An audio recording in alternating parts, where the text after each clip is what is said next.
So I saw Game of Thrones Season 4, Episode 2, The Lion and the Rose. Hi everyone, I'm Brandon Prosek and this is the So I Saw Show. Just to let you know, spoilers, spoilers, spoilers.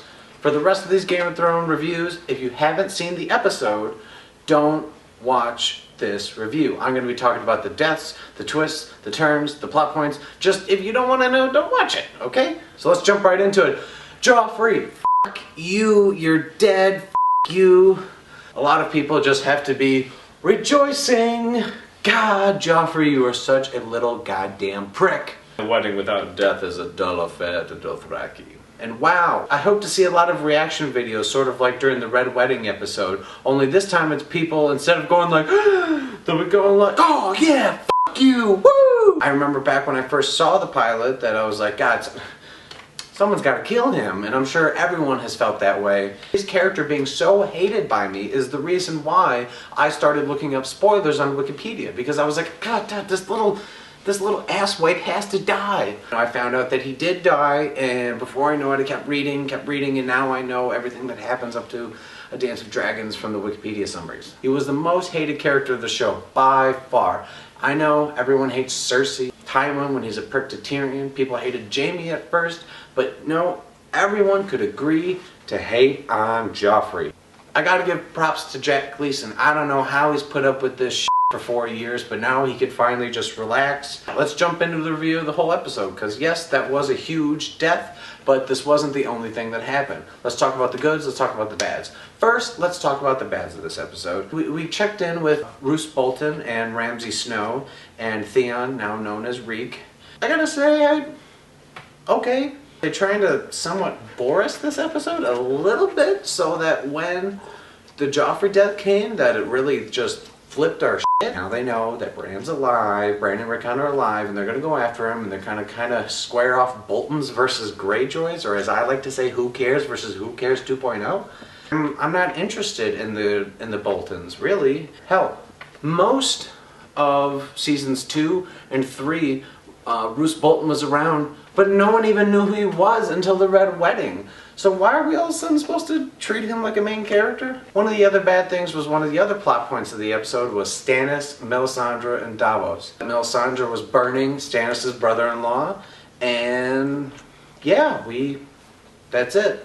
The last we saw Stannis in the season 3 finale, you know, they talked about how they have to go to the wall to fight a greater evil, according to Melisandre. So what? Are they just decided to burn some people while they're packing up for the big trip? This felt like such a useless check-in. The last of the storylines that were in this episode was Bran. Yeah, they have one scene. That's it. One scene to kind of check in and be like, hey guys, don't forget about him. He's still alive.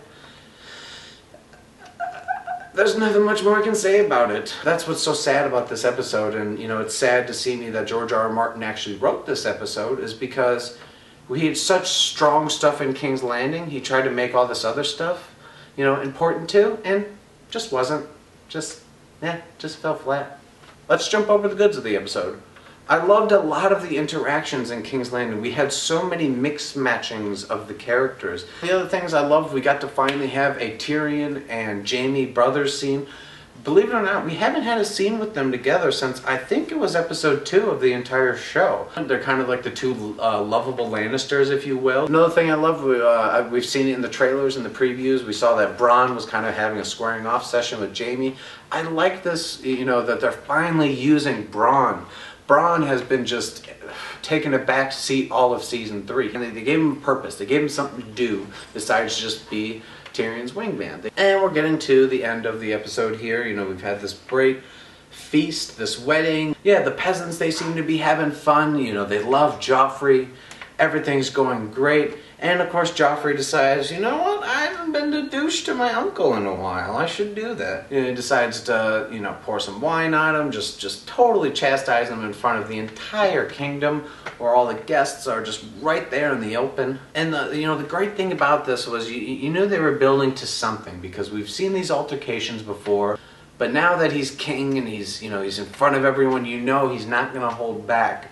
if Tyrion crosses the line here. Just when you think he's finally done, he decides to bring out a little show with little people in it, and a just direct insult to him. God, Joffrey, I just fucking hate you. They were doing this to make all the fans just boil in just pure hatred of Joffrey. And all of a sudden he starts coughing. And just like that, the most hated character in the series is dead.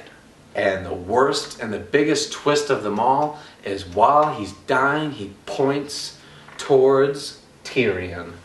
Of all fucking people. No! All the fans were so overjoyed by the death of this guy, and then he points to Tyrion, and then they're like, no! What did you guys think? If you have any reaction videos to Joffrey's death, be sure to post those online, post those in the comment section or something. I would love to see those. If you'd like to follow me on Twitter, my Twitter handle's right there. If you'd like to subscribe to the Entertainment Buffet YouTube page, you can just click that button right below it. That would be great. That way you can check out my other reviews. You can check out my review of last week's episode of Game of Thrones. Alright, thanks for watching, guys. And now you saw the Soy Sauce Show. You,